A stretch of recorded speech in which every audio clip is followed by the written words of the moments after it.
Welcome to Spartan Up Podcast. I'm Joe Sena, the founder of Spartan, and we are attempting to be your resiliency partner. This week, we are interviewing Don Devany. Don Devany just biked across the country, east to west, then turned around and biked back. This guy is a testament to what resiliency is really all about. We sat down with him during the annual death race here in Vermont about a week ago. We've got 100-plus participants killing themselves to earn a plastic skull. And what's interesting about this video, he's going to get into why people fail and why people succeed at this race. How does he know? Well, he did the race 10 years ago, and he's been the taskmaster ever since, which means he's out there torturing people and seeing what makes them tick and what makes them break. So stay tuned to the end, and you're going to learn some lessons that you can apply to your own life. This episode of the Spartan Up Podcast is brought to you by Shady Rays Sunglasses, built for adventure. Go to shadyrays.com and use the code SPARTAN to get 50% off when you order 2 pairs of sunglasses from Shady Rays.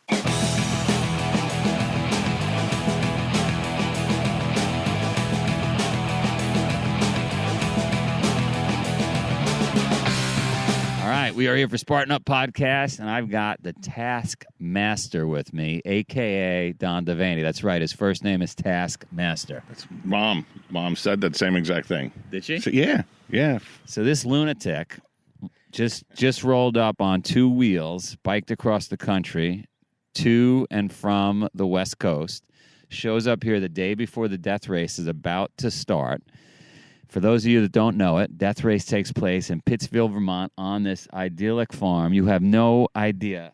Go to YouTube and watch this because this is like unbelievable. At some point, we got to get the camera to just span this farm. We got a mountain behind us. We got dew on the grass.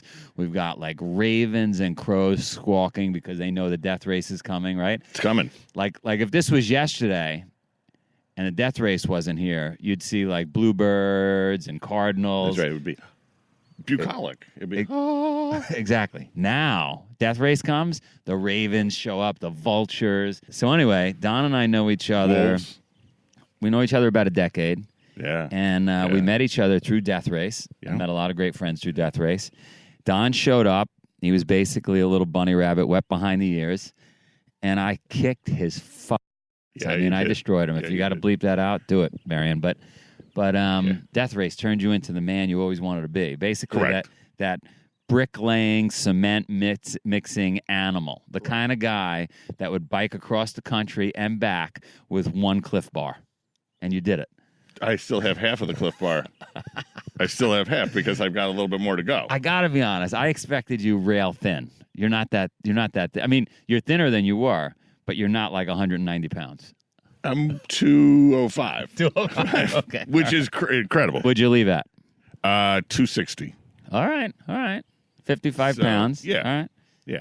But there was enough. I mean, I had to survive. You have to feed the engine to be on the bike for 12 plus hours a day, every day, regardless. You have to feed the engine. And that was a half a Cliff Bar. You take a little nibble every day? little bit like exactly. What'd you do along the way? I bike cross country. I know my job, and I'm curious. You were out there alone. Yeah. It's getting in your head probably. Oh, it's easy to take. So one of the biggest pieces that I had, and I was just relating this, is that so you're always on the ditch is always there, right? The ditch is just to the right, The down ditch to the is- right. Down to the right. The ditch is and the ditch is the easiest place just to stop. Well, you don't even have to stop. You can kind of roll into That's it. exactly. So And then you got a good excuse. I fell in the ditch. I fell in the ditch, and I couldn't get up for a few days. Correct. That's the bet. That you hit it right on the head. But you would laugh because of some of those pieces that you were talking about, like in the death race, and how you overcome, and you're in that moment, and you've chosen this. So you choose, and there would be 1,000 justifiable reasons not to bike, Not to continue. Just fall in the ditch. fall in the ditch. Right. But I would just laugh out loud to myself because that, in Wyoming, the ditch is 88 miles or 100 miles to the next town. Right. You're just like, you're at So you got no choice. Basically, I limit your options. Caesar rolls up, I guess, to England. Let's just call it a big area, and he sees his men, his leaders are fearing this battle that they're about to have, and so he says, "Burn the boats." His own boats. Exactly. Right? So we say burn the couches. Caesar said burn the boats, and you just say, burn it all behind you. Burn it all behind you. Basically leave no options, because if you got options, we're all human beings. That's right. Right? If I had the option this morning to not meet you out on this field filled with vultures right now and rabbits being torn to shreds, I probably would have stayed in bed. Yeah. Right? And I could have been in bed too. I mean, look at... Well, you don't have a bed, but... Well, you would have stayed in the ditch. Right. I have a little cocoon. My cocoon, whatever. But yeah, you're correct. You're correct. Is that so? You wouldn't give yourself, so you could stay in the ditch after the night, after your little bit of rest and your half a Cliff Bar, and it would have felt good. It would have felt good. It would actually have felt good. And those are the pieces. So, and here's another piece: is that you learn to be grateful and appreciative of anything more. The things that we would take for granted on this ride, I became incredibly grateful for. So the more you got in some of these places that you strove to get to this cabin in Wyoming, I took a picture of it. I was like, no, my gosh. I remember you were sending me texts, and you were like, this was so wonderful. I found this tent.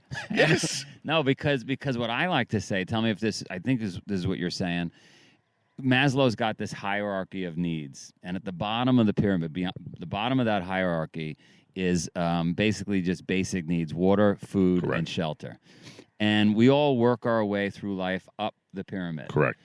But in reality, the bottom of the pyramid is an awesome place to be. Oh. It's awesome. When you just want water, food, and shelter, and you're not chasing everything else, Correct. It's awesome. Somebody recently said to me, you'll love this: happiness is wanting what you have. Oh. Right? And so what you're saying is you're out on that bike ride. You've got a half a Cliff Bar left, which you have to ration until you get across the country. Yeah. You've got the ditch down to the right. Yeah. You just want water, food, and shelter. And so when you find some old cabin with holes in the roof that you otherwise would have been upset over, you're like, this is a castle. And the locations became amazing. I mean, a lot like Pittsfield. So many of these places that I rode through, incredibly beautiful. I kept on saying, my God, this is just like being in Pittsfield. This is just like being in Vermont. This is just like... everything tastes better. Everything tastes better. Right? Everything tastes better. Everything looks better. And you do it in slow motion.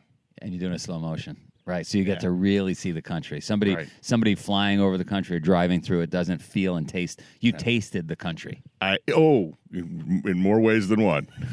I think that one of the pieces that I've been equating or talking about a lot is that, so you come over the Continental Divide and you do, you're up in the snow at that point in time, and you come down out of the snow, and it's a different mountain range. The difference in the mountains, the pointy, craggy Bridger Teton range on one side, and then the Togety Mesa painted hills on the other side, and you've passed through these. And now you're about 6,900 feet out in the high plains, like, the classic Clint Eastwood High Plains Drifter. That's like, I was like, yeah, this is it. This is it. And you're going down 2 days. You're riding for 2 days for 12 plus hours at maybe 15 miles an hour, maybe. And you look back and you still see the mountains that you've just come over, and you're like, wow. Like you can't escape them for so long. Yeah. They're pulling you back. Yeah, they're pulling. Yeah. And that's a good point, is that there's so many places that I now want to ride back to. Yeah.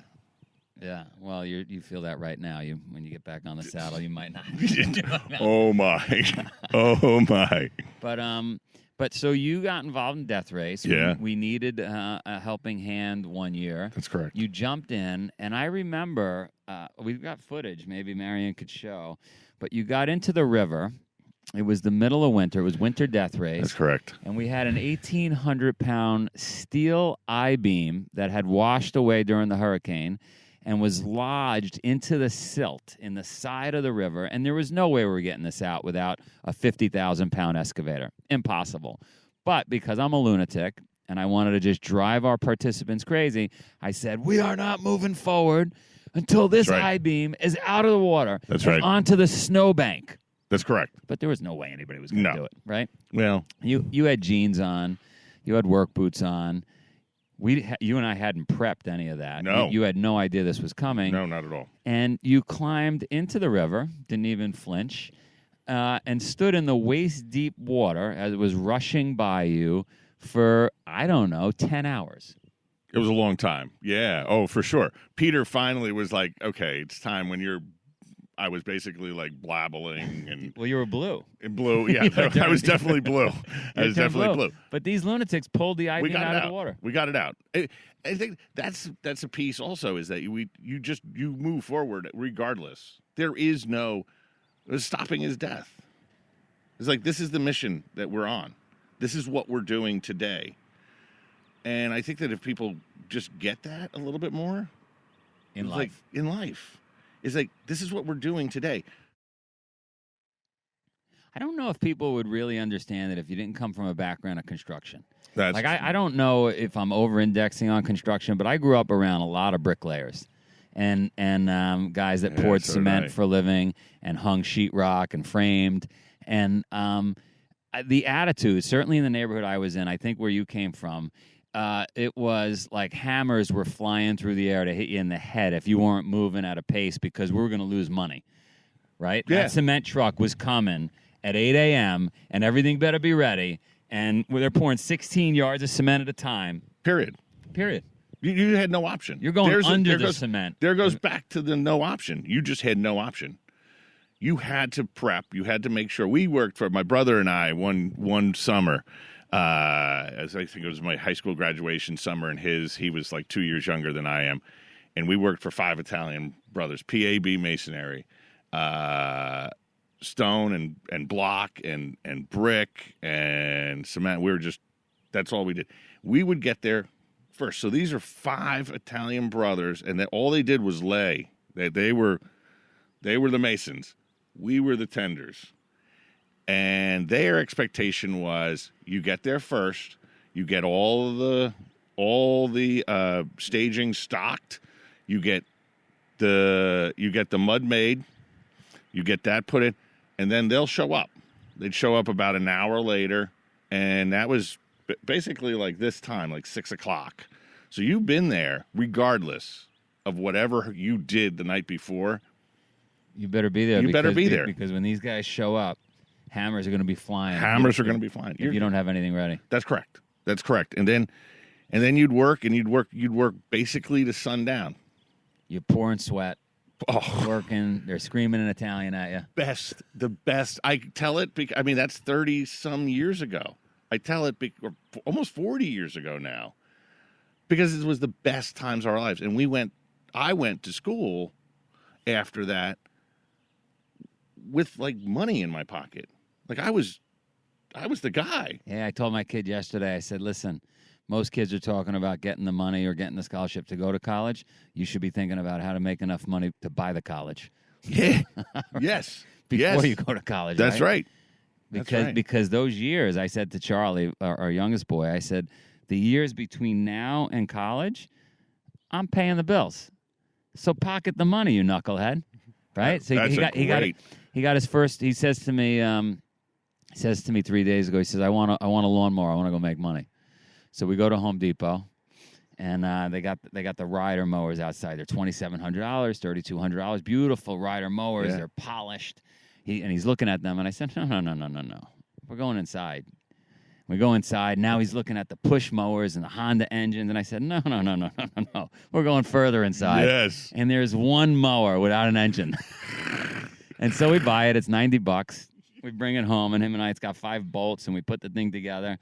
And there's a 5-acre field. It's not even our field next to the house. Love it. And I go, why don't you practice on that field?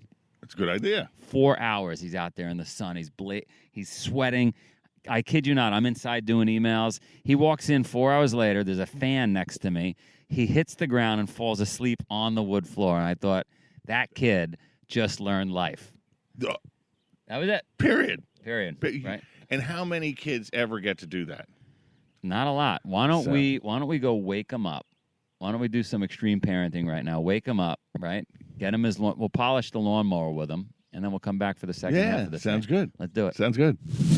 Hey Spartans, Zach Evnesh here, host of Spartan Way. I'm with you every Thursday, and we're going to get right back to your interview, but I want to share a quick message from today's sponsor, Shady Rays. I'm wearing one pair. Here is another cool pair, and I want to share with you a cool story behind them. It's a very unique eyewear sunglass company in that they're not extremely expensive, and that's something I've always struggled with is I knew that if I was going to buy a pair of sunglasses, they're going to be $150, $250, and as a Spartan, they're likely going to get lost while I'm mountain biking, or I'm going to lose them at the beach, or they're going to get broken sitting around in my car.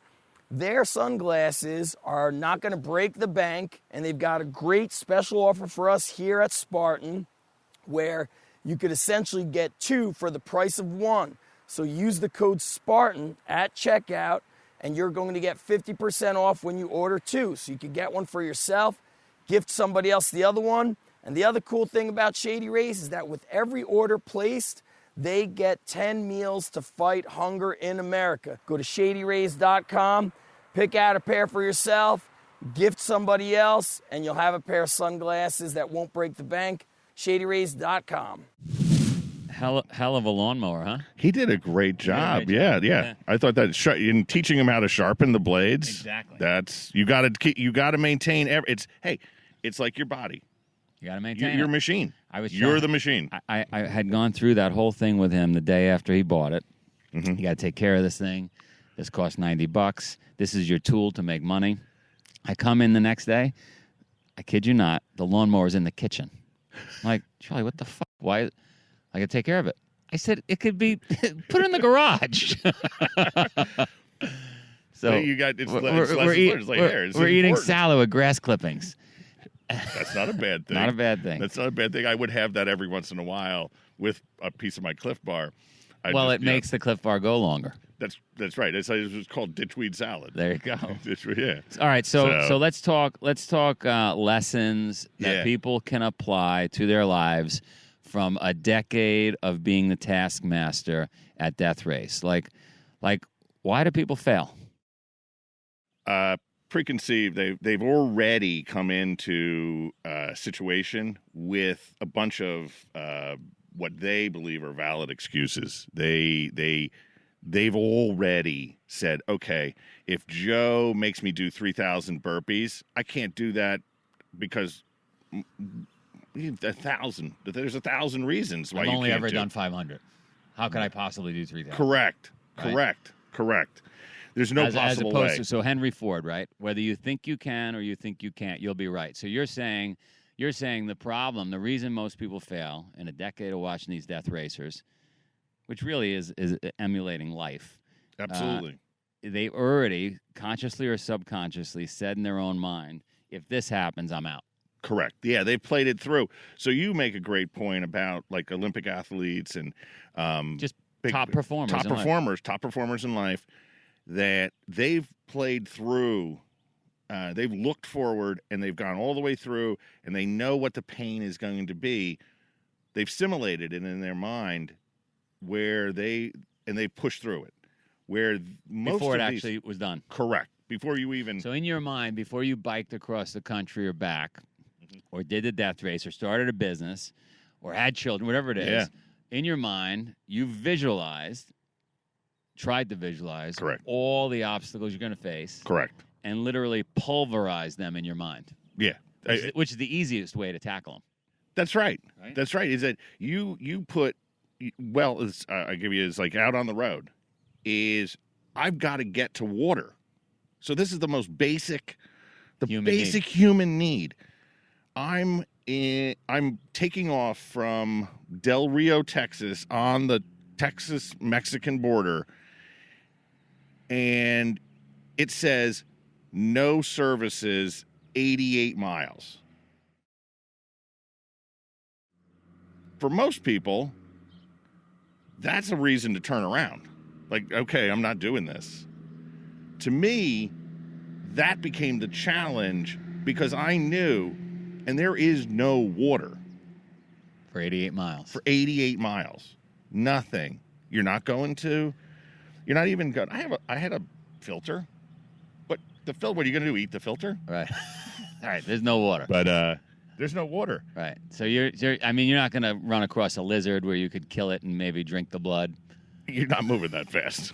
They're moving too fast. You could try, but there, you know, so it's conservation of energy also. At those points in time, people that are successful understand when to move, when to go kill the lizard, right, and when not to kill the lizard.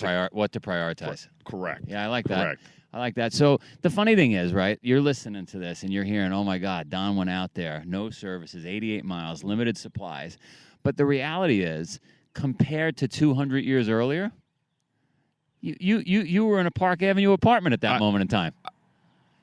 I have sold myself that 100 times. Even the bike.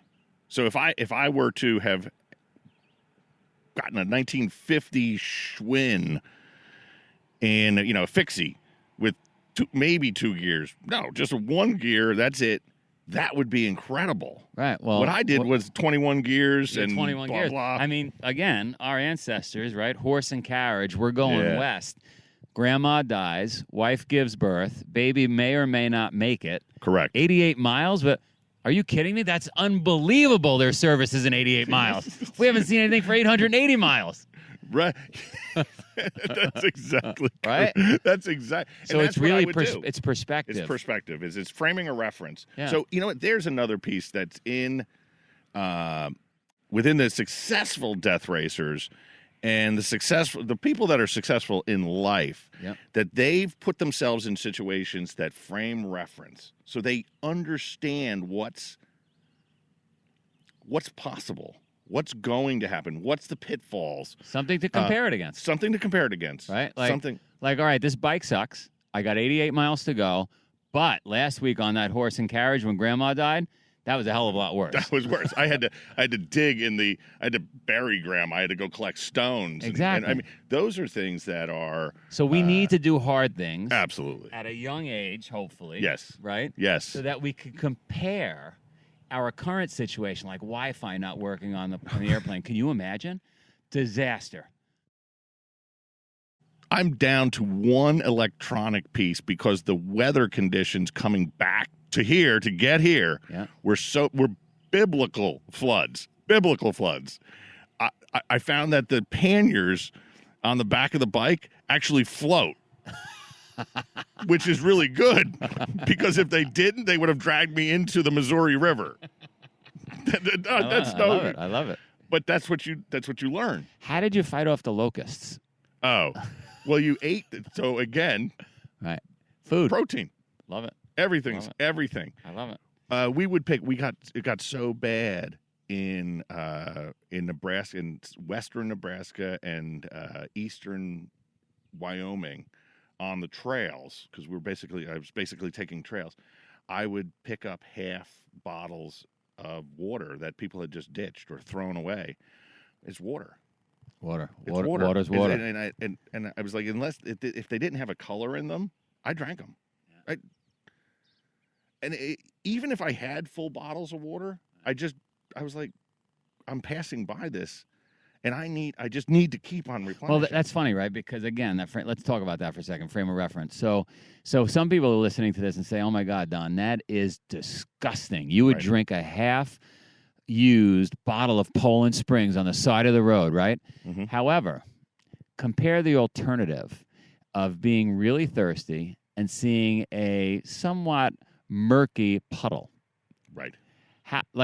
Are you kidding me? 200 years ago, if you and I were horse and carriage and we somehow stumbled upon a bottle of Poland Spring that had been half drank, that would be like finding gold. That would be Dom Perignon. Exactly.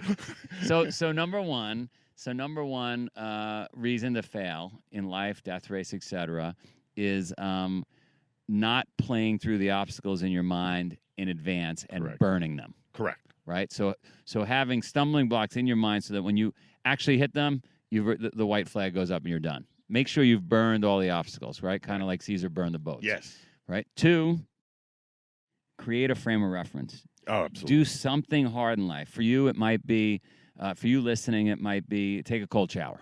Yeah. It could be. Just turn it on at the end. Turn it on at the end. Could be 300 burpees. Could be, let's take it down a notch. Could be drink a cold cup of coffee. Maybe live without a phone for a day. Whatever it is. That would be, you know what? There it is. That is to be able to, something that you expect to happen. Take it away. Just take it away. Do something hard. Correct. Right?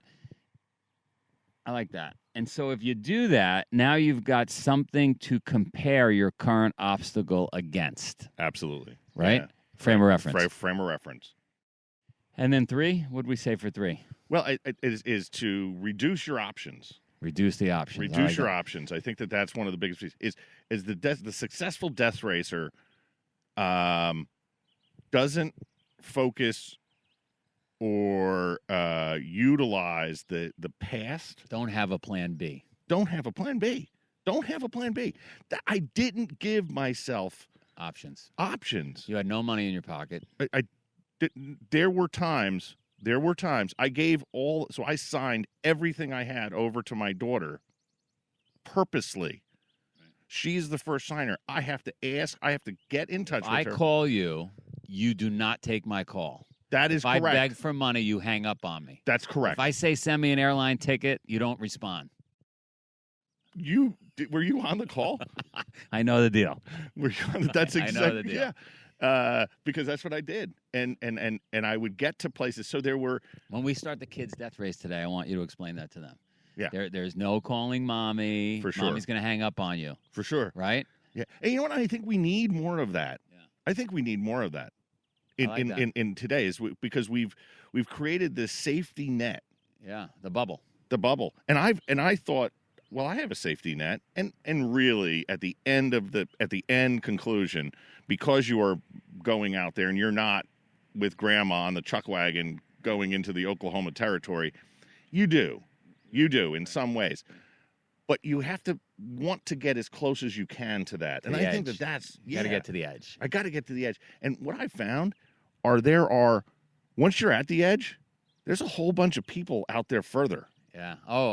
Yeah. Without a doubt. You think you're right. Exactly right. Right. Whole other level. Alex Honnold, free solo.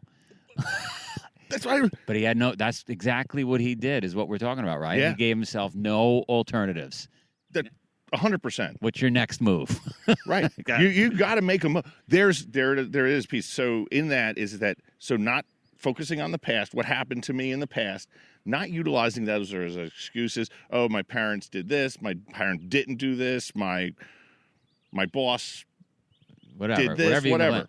Deal with the here and now. I got to survive right now. I got 88 miles to go to get to water. Correct. That's it. All right, I like that. Pedal on. I like that. So, yeah, I like that a lot. 1, burn all the obstacles in your mind. 2, create a frame of reference, do something hard. And 3, give yourself no options. Correct. And if you apply those 3 principles that we learned from the Taskmaster, you will not only get through the death race, you'll crush life. Crush life. You'll be at 150. You will be pedaling on. You'll be biking. You'll be doing whatever. You will be at the highest level in everything. I love it. Yeah. Awesome. Thank you, sir. Thank you. All right. How awesome was that interview? I love Don. I've known the guy for a decade. And, I do have to point out, Johnny, Tim, and Sephra are out exploring the world right now, digging up other gems of interviews. So I'm going to handle this by myself, which is a little lonely. but that's okay.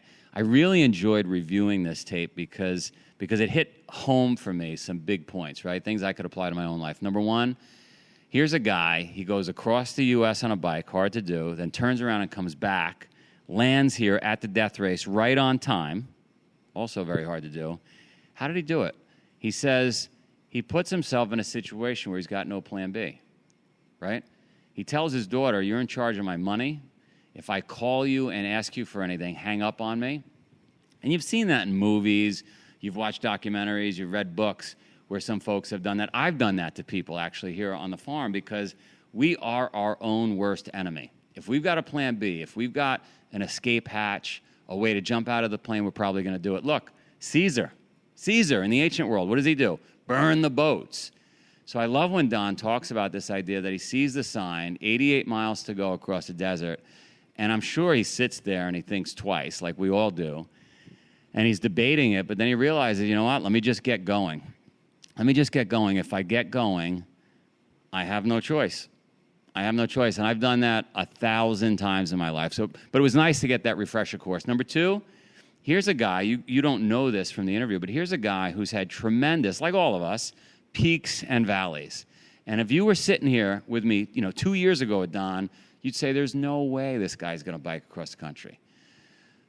But what he did, he didn't focus on where he was, he focused on where he wanted to go. And so I think it's easy for you, for me, for any of us to get stuck and feel sorry for ourselves and say, this is it. This is where I am. I can't go any further, and not get moving. But there's a buddy of mine, you could check out his interview, Mordecai. And he had a philosophy. He was overweight. He had a philosophy where he said, I'm just going to put my sneakers on. If I could just get my sneakers on, I could move forward. So Don put his sneakers on. He put on his bike shoes. He grabbed his bike, and he started going, right? And he went 10 miles, and that led to 20 miles and 50 miles. And before you know it, 6,000 miles later, he achieved something great that he could be proud of. Another one I love, Stephen Pressfield. Check out that interview. Stephen Pressfield says, look, we're all going to face resistance every single day. Once you recognize that that is a fact of life, that you're going to wake up and shit's going to happen, once you accept that, it just makes life easier. Like, don't get punched in the face every day and be surprised by things going wrong. Like, that's just life. That's what makes life awesome. So check out Stephen Pressfield. Check out Mordecai. I got Patrick Sweeney coming up. Patrick Sweeney, the fear guru, he gets into the science, the neuroscience behind why we do the things we do, right? The amygdala. I don't want to give away too much, but he talks about this idea that we've got this old wiring, this ancient part of our brain that's doing things that really doesn't serve us. It serves us in the sense that it wants our genes to continue on and reproduce, but it stops us from doing great things in many instances. So check out Patrick Sweeney also. Anyway, I love Don. Apply some of this to your own life. Tell us how you're facing the resistance every day, how you're learning to accept it. Tell us if your old ancient brain is screwing you up. We want to hear it. Go to our Instagram account, post some stuff, and be part of the conversation, because we're in this together, and we're all an average of our 5 best friends. We're going to pull you up. That's our plan. We're going to pull you up in life. We're not dragging you down. So let's hear what you got to say. Thanks for listening to today's episode of Spartan Up. We're here for you, to be your partner in resilience for mind and body. If you have goals, we're here for you with daily tips to keep you on track and interviews every Tuesday with inspiring, motivating people. You can find us on Instagram at Spartan Up Podcast or on Twitter at Spartan Up Pod. See you next week. This episode of the Spartan Up Podcast is brought to you by Shady Rays Sunglasses, built for adventure. Go to shadyrays.com and use the code Spartan to get 50% off when you order 2 pairs of sunglasses from Shady Rays.